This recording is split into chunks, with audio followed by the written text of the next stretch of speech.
ಆರೋಗ್ಯದಲ್ಲಿ ಏರುಪೇರಾದ ಹಿನ್ನೆಲೆ ಹಿರಿಯ ಬಿಜೆಪಿ ನಾಯಕ ಲಾಲ್ ಕೃಷ್ಣ ಅಡ್ವಾಣಿಯವರನ್ನ ಬುಧವಾರ ತಡರಾತ್ರಿ ಏಮ್ಸ್ಗೆ ದಾಖಲಿಸಲಾಗಿದೆ ಎಂದು ಮೂಲಗಳಿಂದ ಮಾಹಿತಿ ಲಭ್ಯವಾಗಿದೆ.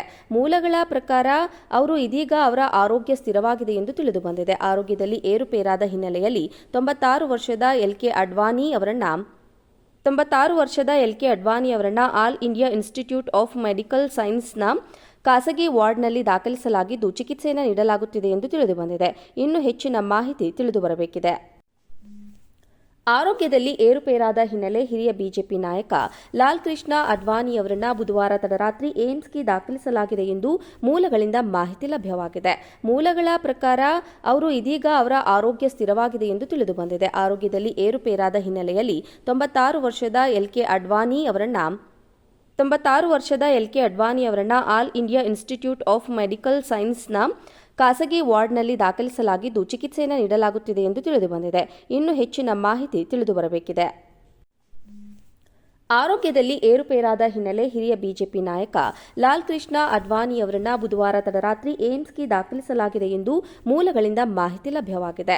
ಮೂಲಗಳ ಪ್ರಕಾರ ಅವರು ಇದೀಗ ಅವರ ಆರೋಗ್ಯ ಸ್ಥಿರವಾಗಿದೆ ಎಂದು ತಿಳಿದುಬಂದಿದೆ. ಆರೋಗ್ಯದಲ್ಲಿ ಏರುಪೇರಾದ ಹಿನ್ನೆಲೆಯಲ್ಲಿ 96 ವರ್ಷದ ಎಲ್ಕೆ ಅಡ್ವಾಣಿಯವರನ್ನ All India Institute of Medical ಸೈನ್ಸ್ನ ಖಾಸಗಿ ವಾರ್ಡ್ನಲ್ಲಿ ದಾಖಲಿಸಲಾಗಿದ್ದು ಚಿಕಿತ್ಸೆಯನ್ನು ನೀಡಲಾಗುತ್ತಿದೆ ಎಂದು ತಿಳಿದುಬಂದಿದೆ. ಇನ್ನು ಹೆಚ್ಚಿನ ಮಾಹಿತಿ ತಿಳಿದುಬರಬೇಕಿದೆ. ಆರೋಗ್ಯದಲ್ಲಿ ಏರುಪೇರಾದ ಹಿನ್ನೆಲೆ ಹಿರಿಯ ಬಿಜೆಪಿ ನಾಯಕ ಲಾಲ್ ಕೃಷ್ಣ ಅಡ್ವಾಣಿಯವರನ್ನ ಬುಧವಾರ ತಡರಾತ್ರಿ ಏಮ್ಸ್ಗೆ ದಾಖಲಿಸಲಾಗಿದೆ ಎಂದು ಮೂಲಗಳಿಂದ ಮಾಹಿತಿ ಲಭ್ಯವಾಗಿದೆ. ಮೂಲಗಳ ಪ್ರಕಾರ ಅವರು ಇದೀಗ ಅವರ ಆರೋಗ್ಯ ಸ್ಥಿರವಾಗಿದೆ ಎಂದು ತಿಳಿದುಬಂದಿದೆ. ಆರೋಗ್ಯದಲ್ಲಿ ಏರುಪೇರಾದ ಹಿನ್ನೆಲೆಯಲ್ಲಿ 96 ವರ್ಷದ ಎಲ್ಕೆ